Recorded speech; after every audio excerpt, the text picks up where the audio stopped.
어떤 사람이 유다에게 다말이 임신했다고 하는 소식을 전합니다. 다말은 유다의 며느리죠. 첫째 아들인 엘을 다말에게 장가를 보냈는데 자식이 없는 상태에서 죽습니다. 그래서 그 당시 관습에 따라서 동생인 오난을 또 다말에게 장가를 보냈더니 이 오난은 아버지의 유산을 조금 더 많이 차지하려는 욕심에서 형수와 동침하면서도 아이를 낳지 않으려고 했죠. 그 때문에 그도 역시 하나님께 벌을 받아 죽음을 당합니다. 이렇게 되면 이제 세 번째인 셀라가 이 다말에게 장가를 들어야 하는데 유다는 셀라가 어리기 때문에 너는 집에 가서 기다리고 있어라. 그럼 셀라가 장성하면 너를 불러서 셀라를 너에게 장가를 보내겠다라고 약속을 하고 다말을 친정으로 보냅니다. 그러니까 이 다말과 지금 셀라는 약혼을 한 상태거든요. 약혼을 한 상태에서 다른 남자의 그 아이를 임신했다고 하니 이것은 있을 수가 없는 일이죠. 그래서 당연히 이 유다는 화를 내면서 그를 끌어내라. 내가 다말을 불살라 죽이겠다. 이렇게 노발대발합니다. 그런데 이 다말의 임신으로 인해서 망신을 당한 쪽은 사실 다말이 아니라 결과적으로는 이 유다가 되는데요. 사건의 전말은 이렇습니다. 이 다말에게 셋째 아들을 주겠다고 유다가 약속을 했지만 그러나 셀라가 장성한 후에도 유다는 셀라를 다말에게 주지 않습니다. 앞서서 그 두 아들이 다말에게 장가를 갔다가 죽었기 때문에 이 셋째 아들도 잘못되면 어떻게 하나 하는 염려가 있었기 때문이죠. 그래서 장성한 상태에서도 다말을 그저 과부로 수절하게 만들어 놓고 그 상태에서 유다의 부인이 죽습니다. 그래서 유다는 자기 아내의 장례를 치르고 있어 그때가 양털 깎는 계절이기 때문에 자기 양떼가 있는 딥나로 갑니다. 다말이 그 소식을 듣습니다. 그래서 유다가 딥나로 온다는 소식을 듣고 에나임문이라는 곳에 앉아 있었는데 아마 그곳은 그 율람녀들이 이 몸을 파는 사창가였던 것 같습니다. 유다가 거기를 지나가다가 다말을 봅니다. 하지만 다말은 머리에 너울을 쓰고 있어서 얼굴을 알 수가 없었습니다. 그래서 그가 다말인 줄을 모르고 내가 염소 새끼 한 마리를 너에게 줄 테니까 나와 동침하자 이렇게 성매매를 시도를 하죠. 그래서 이 다말은 그러면 나중에 내가 당신에게 그 염소 새끼를 받을 수 있도록 당신의 그 물건을 담보물로 나에게 맡기라 이렇게 얘기를 합니다. 그래서 유다는 도장과 끈과 지팡이를 다말에게 건네주었는데요.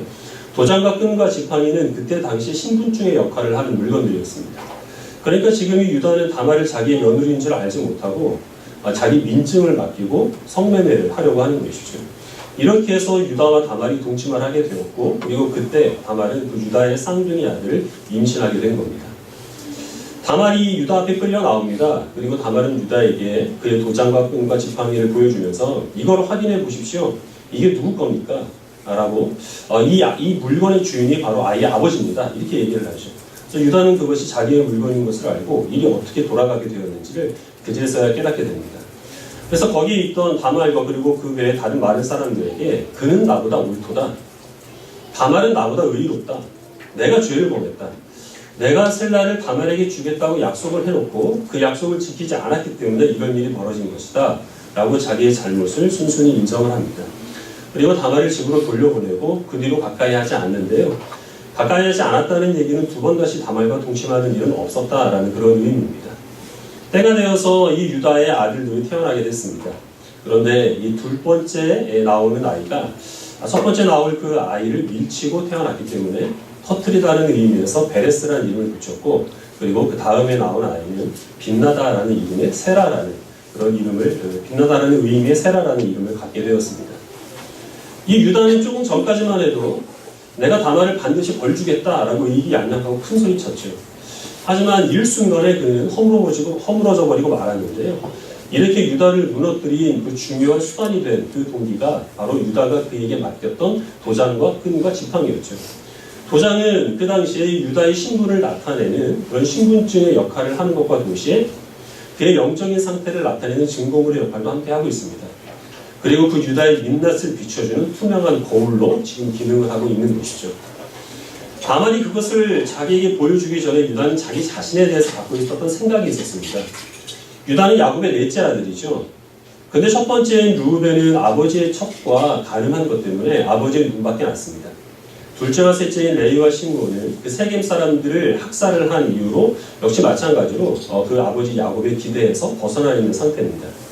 그 아버지가 가장 사랑하는 아들은 요셉이었는데 그 요셉은 지금 애굽에 노예로 팔려가고 있죠. 그러면 그 집안의 실질적인 장자의 역할은 바로 유다인 내가 하고 있다라고 그는 스스로 생각을 하고 있었을 겁니다. 그 집안의 장자로서 자기 집안의 그 며느리가 약혼한 상태에서 간음을 해서 다른 남자의 아이를 임신한 일이 벌어지고 있는 거죠. 한 집안의 장자로 그리고 시아버지로서 이것은 도저히 용인할 수 없는 일이라 라고 해서 그가 나섰던 겁니다. 그래서 그는 지금 이 다말의 죄를 판단하고 심판하는 그런 재판관으로 다말 앞에 서고자 했던 것인데, 그런데 다말이 도장을 자기에게 보여주는 순간 그 모든 유다의 환상은 다 깨어져 버리고 그가 어떤 사람인지가 적나라하게 드러나게 된 것이죠. 아내가 죽었다는 것을 핑계로 해서 사창가를 기웃거리는 그런 정욕에 물든 속물이었고, 그리고 며느리에게 분명히 셋째 아들이 장성하면 장가를 보내겠다고 약속을 했지만 그러나 그 약속을 지키지 않고 있는 이기적인 신임할 수 없는 거짓말장이었던 겁니다. 더 큰 문제는 지금 유다는 거의 우상 숭배죄를 범하고 있는 것인데요. 양털 깎는 계절 그리고 추수할 계절이 되었을 때 이 사창가에서 창기들과 동심을 하는 것은 풍요를 기원하는 가나안의 오래된 풍습이었던 것입니다. 지금 그 풍습을 유다는 성실하게 따라가고 있었던 것이죠. 그래서 유다는 내가 이 다말의 죄를 심판하겠다, 나는 이 집안의 장자다라고 하는 자부심을 가지고 그렇게 섰지만 사실 적나라하게 드러난 것은 그는 다말보다 더 흉악한 죄인이었고 그가 오히려 다말에게 죄를 추궁당하는 피고인으로 그 앞에 서게 되는 것을 그가 확인하게 된 겁니다. 이 유다의 모습을 보고 우리가 성경에서 자연스럽게 떠올리는 인물이 한 명 있죠.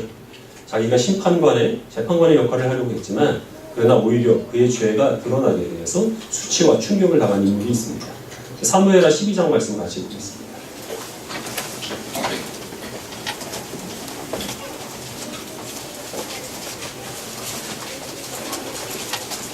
구약성경 480페이지입니다. 사무엘하 12장 1절부터 9절까지 말씀을 흘려주도록 하겠습니다.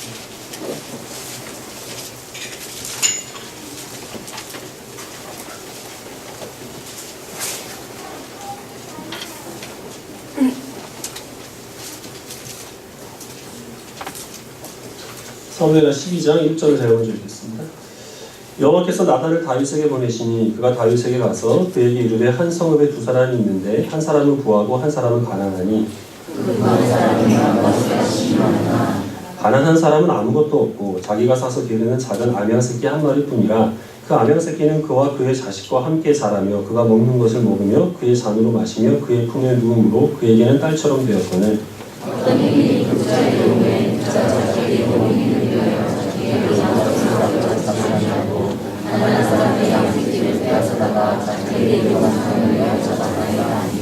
다윗이 그 사람으로 말미암아 노하여 나단에게 이르되 여호와의 살아계심을 두고 맹세하노니 이 일을 행한 그 사람은 마땅히 죽을 자라.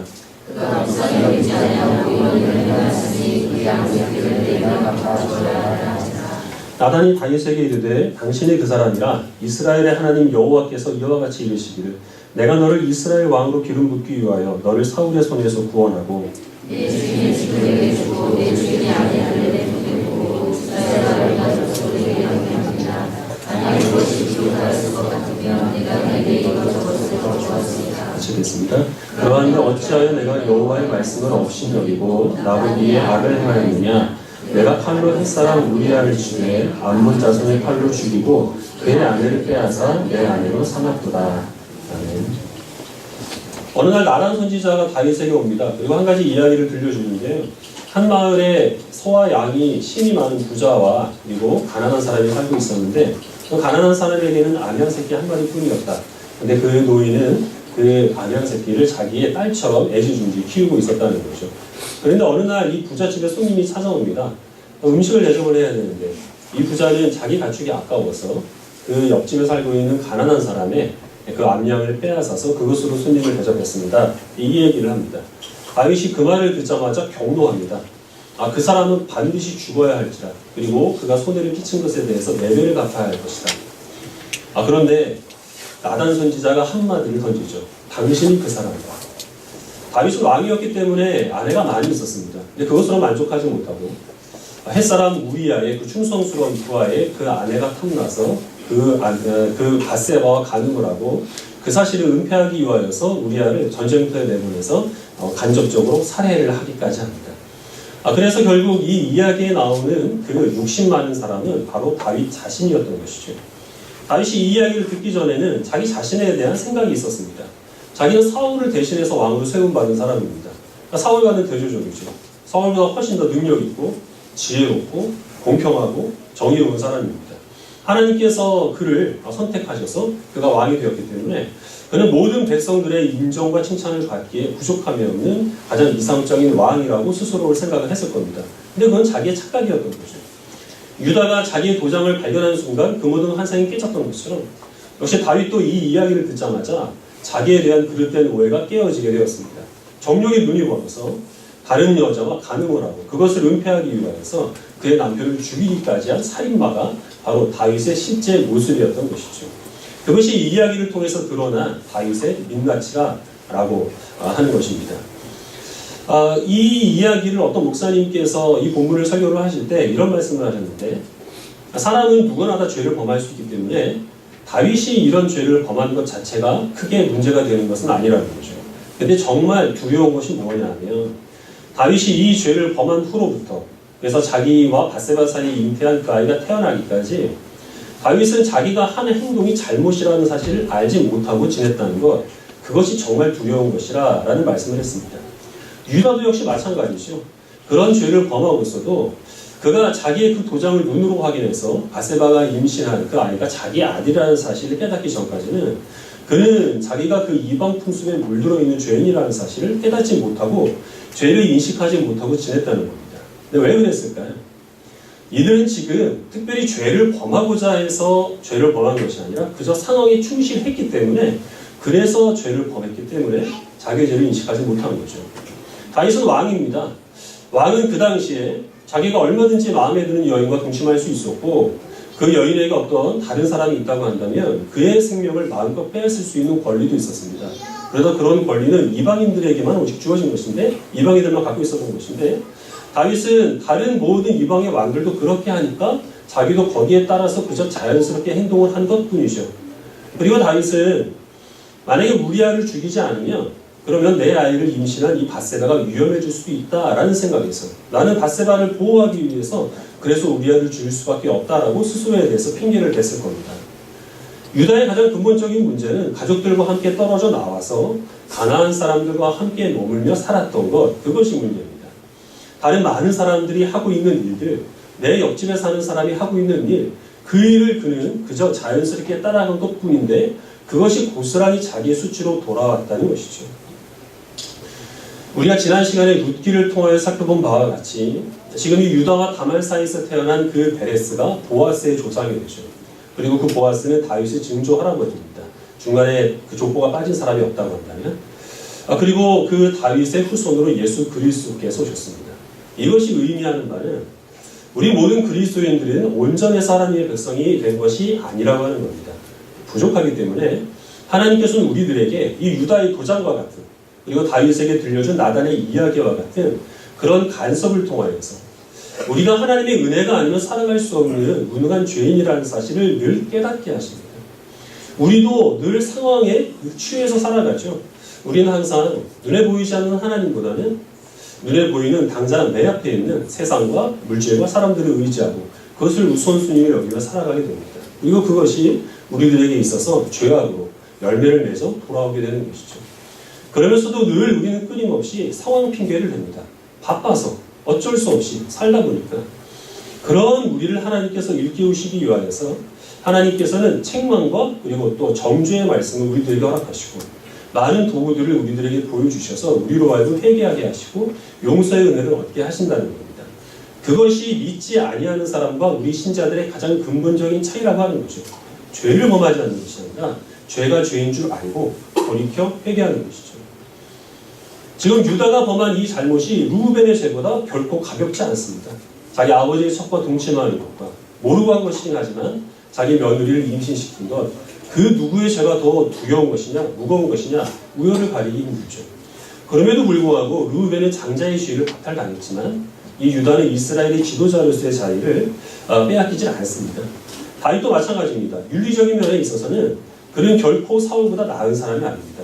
그럼에도 불구하고 사울은 버림을 받았지만 다윗은 용서를 받은 이유는 이들은 도장을 보고 나단의 이야기를 들은 순간 이것이 자기의 죄를 지적하는 하나님의 말씀이라는 사실을 깨달았다는 겁니다. 주님께 용서를 구하고 회개했기 때문에 그래서 이들은 버림을 받지 않았습니다. 유다가 회개했다는 증거는 두 번 다시 다말과 동침하지 않았다는 거죠. 같은 죄로 돌아가지 않았다는 것입니다. 하나님께서는 그래서 우리의 삶의 다양한 모습으로 간섭을 하셔서 우리의 죄를 깨닫게 하시고 우리를 정죄하게 하셔서 우리를 하나님께 용서를 구하고 회개하게 하시는 그런 길로 인도하여 주십니다. 그런 방법은 다양하십니다. 가장 직접적으로는 나단을 보내서 이 이야기를 통하여 그의 죄를 지적하신 바와 같이 하나님께서는 하나님의 말씀을 통해서 우리의 마음을 찌르십니다. 우리가 성경 말씀을 읽다가 이것은 나의 죄를 지적하시는 하나님의 말씀이다 하는 사실을 알아서 그 앞에 회개하고 기도하는 경험도 있죠. 또 설교자를 통해서 선포되는 하나님의 말씀을 통하여서 이것은 나를 바른 길로 돌이키게 하시는 하나님의 음성이구나 하는 것을 깨닫는 순간들도 있습니다.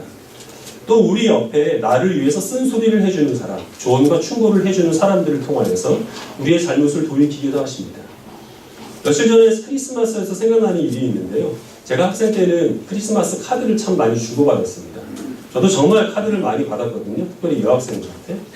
그래서 카드를 판매하시는 분들이 저 때문에 강남에 아파트를 샀다 이런 소문이 돌 정도로 정말 카드를 많이 받았어요. 거짓말 같죠. 약관의 가정이에요. 그런데 고등학교 2학년 때로 기억을 하는데요. 교회에 있는 여학생들이 모의를 한 것 같습니다. 저한테 어떤 내용을 다 공통적으로 써서 보내냐면 너는 너무 교만해. 좀 겸손해졌으면 좋겠어. 그리고 이 겸손에 대한 성경 말씀들을 다 이제 카드에 적어서 저에게 보내는 거예요. 제가 너무 기분이 나빠가지고 교회를 확 그만 다니려고 그랬거든요. 그래도 꾹 참고 나의 어떤 면이 이 아이들한테 그렇게 비춰졌을까 하는 것들을 돌아보게 됐습니다. 그 결과 여러분들이 보는 것처럼 오늘날에는 온유하고 겸손하기 그지없는 그런 성품을 갖게 되었는데요. 그런 방법으로 하나님께서 우리들에게 역사하실 수 있다는 것이죠. 왜 웃죠? 그런 한 말이 아닌데. 그리고 또 하나님께서는 가까이 있는 사람들의 어떤 불합리한 행동들, 바람직하지 못한 그런 언행들을 통하여서 거기에서 우리의 모습을 발견하게 하시기도 합니다. 신자라고 하는데 신자답지 못한 사람들, 그래서 우리는 많이 비난을 하는데 결국에는 그들의 모습이 내 모습과 많이 닮아있다는 것을 보고서 믿지 아니한 사람들이 나를 보면 나도 저렇게 볼 수 있겠구나 하는 것들을 생각을 하게 되죠. 자녀를 키우시는 분들은 많이 공감하실 것인데 자녀가 철없는 행동을 하면 처음에는 화가 납니다. 이거 속상하죠. 그런데 사실 따지고 보면 그 아이들의 모습이 내 어렸을 때 모습을 그대로 반영하고 있는 것이거든요. 그리고 그 철없는 모습이 여전히 내 안에 가운데서 남아있다고 한다면 하나님께서 그 아이를 통하여서 나의 부족함을 보게 하시려는 그런 투명한 거울로 내 옆에 두신 하나님의 선물이라는 사실을 그때서야 깨닫게 됩니다. 그 외에도 우리의 지혜와 능력을 의지하여서 열심으로 추구했던 일들이 실패하게 되거나 아니면 뜻하지 아니하는 여러 가지 어려운 일들을 우리가 또한 맞닥뜨리게 되었을 때 그때 우리는 나는 완전하지 않구나.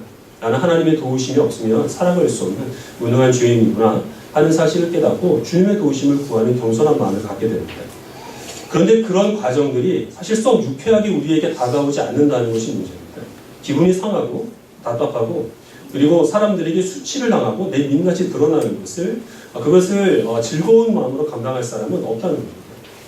그럴 때 우리 심령 속에 만약에 복음과 그리고 성령이 충만하게 주장하고 계신다면 그렇다면 우리들은 그런 모든 것들을 나를 수치스럽게 만드시고 망신을 주시려는 하나님의 심판으로 여기지 않을 겁니다. 부족한 우리를 온전하게 변화시키시려는 하나님의 사랑의 손길로 받아들여서 약간 마음은 상하겠지만 그러나 그 은혜에 우리는 감사하게 되죠. 하지만 우리의 심령 속에 이 복음과 성령이 아니라 교만과 그리고 고집으로 충만하게 되어 있다면 우리는 어떤 반응을 보이겠습니까? 유다가 이 다말이 자기의 그 도장을 보여줬을 때 이렇게 반응할 수도 있었을 거예요. 그래서 어쩌라고? 그게 나하고 무슨 상관인데? 그리고 자기의 수치를 가리기 위해서 정말로 다말을 죽였을 수도 있습니다. 다윗도 역시 마찬가지죠. 그 후대에 나온 많은 악한 왕과 같이 듣기 싫은 소리를 듣지 않으려고 나단을 감옥에 가두거나 그를 죽였을 수도 있을 겁니다. 우리의 마음에 고집과 그리고 또 교만함이 가득히 있다면 우리는 그런 우리의 마음을 찌르는 하나님의 그 음성에 대해서 우리는 기쁜 마음으로 감사로 반응하지 않을 겁니다. 성경 말씀을 읽어도 내가 보기에 좋고 나를 기분 좋게 만드는 그런 말씀만 골라서 들으려고 하겠죠. 저도 경험해 봐서 아는데 설교로 두드려 맞으면 굉장히 아픕니다. 많은 사람들이 다 그게 제 얘기라는 걸 알고 있는데 그걸 공개적으로 목사님이 설교 시간에 이야기를 해서 저를 공격을 하면 정말 그것만큼 기분 좋아하는 것은 없죠. 제가 그 자리에서 항변을 할 수도 없고. 그래서 의도적으로 설교자가 그런 마음을 가지고 한 사람을 공개적으로 비난하기 위해서 설교 시간을 이용하는 것은 그거는 그 설교자의 죄입니다. 그렇게 하면 안 되는 거죠. 개인적으로 검열을 해야죠. 근데 얼마든지 오해는 있을 수가 있어요. 저도 조심한다고는 하는데 저도 알지 못할 어떤 사람의 문제를 제가 다른 사람들 앞에서 설교 시간을 통해서 공개적으로 드러냈다고 항의를 받은 적이 몇 번 있습니다. 근데 그것은 그런 이 설교자가 뭘 잘못 먹고 나를 저렇게 공격을 하나 그런 마음을 가졌다고 하더라도 그러나 그것을 통해서 하나님께서 내가 알지 못했던 나의 민낯을 드러내시고 회개의 기회를 주신다라는 그런 마음을 우리가 가질 수 있다고 한다면 그러면 내 마음속에 복음과 성령으로 충만하게 채워진 것인데 만약에 그렇지 않고 분노하게 된다면 그것은 우리 마음속에 성령이 아니라 교만과 고집이 가득 차 있다는 증거가 될 수 있는 겁니다. 충고와 조언도 마찬가지입니다. 어떤 사람이 정말 우리를 위하여서 충고를 해주는 것은 그 사람도 큰 마음을 먹고 하는 것이거든요.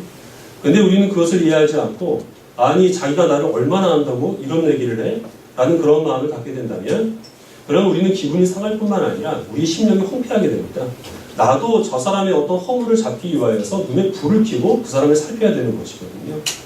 그렇게 된다면 하나님께서 우리를 온전하게 바로잡으시기 위해서 내 앞에 놓여준 투명한 거울을 우리는 그 사람과의 그 사이가 소원해짐으로 인하여서 멀리하게 되고 우리 영혼에 큰 손해를 입는 일이 될 수도 있습니다. 자녀들을 보면서 넌 도대체 누굴 닮아서 그래? 난 어렸을 때 안 그랬는데 누구 닮겠어요? 나 아니면 배우자죠. 그런 얘기를 계속 하게 되는 것은 결과적으로는 우리가 자녀들 앞에서 유선적인 모습으로 서 있다는 것에 지나지 않는다는 사실을 우리는 기억해야겠습니다. 우리의 이 신자의 그 표지는 온전함이 아닙니다. 경건하고 거룩하고 흠이 없고 완전함이 아닙니다. 우리의 신자됨의 그 표지는 우리의 그 부족함을 하나님께서 깨닫게 하시기 위해서 많은 방법을 동원하셔서 우리의 양심을 찌르시고 우리의 이 흉악한 민낯을 드러나게 하셨을 때 그때에도 분노하지 아니하고 나를 바로잡으시려는 하나님 은혜에 감사하면서 주님께 용서를 비는 것 그리고 다시 그 동일한 수치스러운 죄악으로 돌아가지 않기 위해서 유다가 다말을 멀리했듯이 그렇게 우리 스스로를 거룩하고 경건하게 바꿔가기 위한 노력을 기울이는 게 그것이 바로 우리가 구원에 이르기에 합당한 믿음을 갖고 있다는 증거가 된다는 사실을 기억하시기 바랍니다. 성경을 한 구절만 더 보겠습니다. 전도서 7장 16절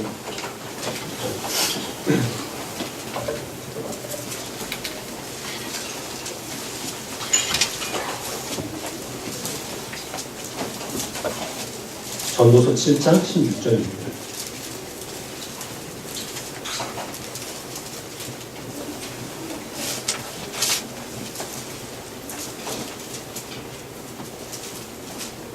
구약성경 954페이지 전도서 7장 16절 말씀 읽겠습니다. 시작. 지나치게 의인이 되지도 말며 지나치게 지혜자도 되지 말라. 어찌하여 스스로 패망하게 하겠느냐. 이 말씀을 처음 읽었을 때는 이해가 안 됐습니다. 사람이 거룩하게 되기 위하여서 온전함을 추구하고 그리고 지혜롭게 되기 위해서 힘쓰는 것은 신자의 당연한 의미인데 왜 지나치게 의인이 되지도 말고 또 지나치게 지혜자도 되지 말라라고 말씀하셨는가? 이 말씀은 쉽게 말씀드리면 척하지 말라는 얘기입니다. 의인인 척하지 말라는 얘기죠. 완전한 척하지 말고 거룩한 척하지 말고 경건한 척하지 말고 모든 것을 다 아는 척하지 말라는 겁니다. 그렇게 했다가 우리가 온전하지 못하다는 사실, 우리가 흉악한 죄인이라는 사실, 우리가 부족하다는 사실, 우리가 모르는 게 많다는 사실이 드러나게 되면 그것은 그 누구도 수습할 수가 없습니다. 애초에 나는 의롭지 못하고 부족함이 많고 허물도 많고 모르는 것도 많은 사람이야 라는 사실을 사람들 앞에 내놓고 그리고 사람들 앞에 서 있게 되면 사람들이 우리의 허물을 덮어줍니다. 하나님께서 우리를 의롭게 하시고 하나님이 우리를 지혜롭게 하신다는 사실을 기억하시기 바랍니다. 국군의 날이 되면 전투기가 에어쇼를 하죠. 전투기들이 공중에서 각종 서커스를 합니다. 전투기를 조종하는 조종사들은 자기 시야를 의지하지 않는 겁니다. 한참 이리저리 뒤집히다 보면은 자기가 땅을 향하고 있는지 하늘을 향하고 있는지 모른다는 거죠. 눈앞에 보이는 것은 구름밖에 없으니까. 그러니까 이 전투기 밖에 있는 하늘을 보지 않고 그들은 항상 전투기 안에 있는 계기판을 보는 겁니다. 그래야 자기의 위치를 정확하게 파악할 수 있다는 겁니다. 우리가 상황에 파묻히다 살아가다 보면 우리의 위치가 어떤지, 우리의 민낯이 어떤지, 우리의 영적인 상태가 어떤지 우리는 객관적으로 스스로의 모습을 분별할 수가 없습니다. 우리의 삶의 기준을 세상에 두지 말고 내 옆에서 나와 함께 살아가는 다른 사람들에게 두지 말고 하나님 말씀에 두시길 바랍니다.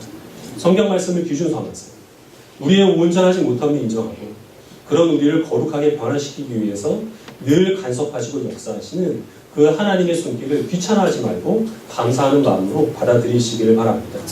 그래서 이 하나님의 손길 가운데서 더욱더 온전해지고 의롭게 되고 거룩하고 지혜롭게 될 수 있는 그런 오늘 하루 그리고 2018년 새해를 맞이하는 지혜로운 백성들이 되시기를 주님의 이름으로 축원합니다. 기도하겠습니다.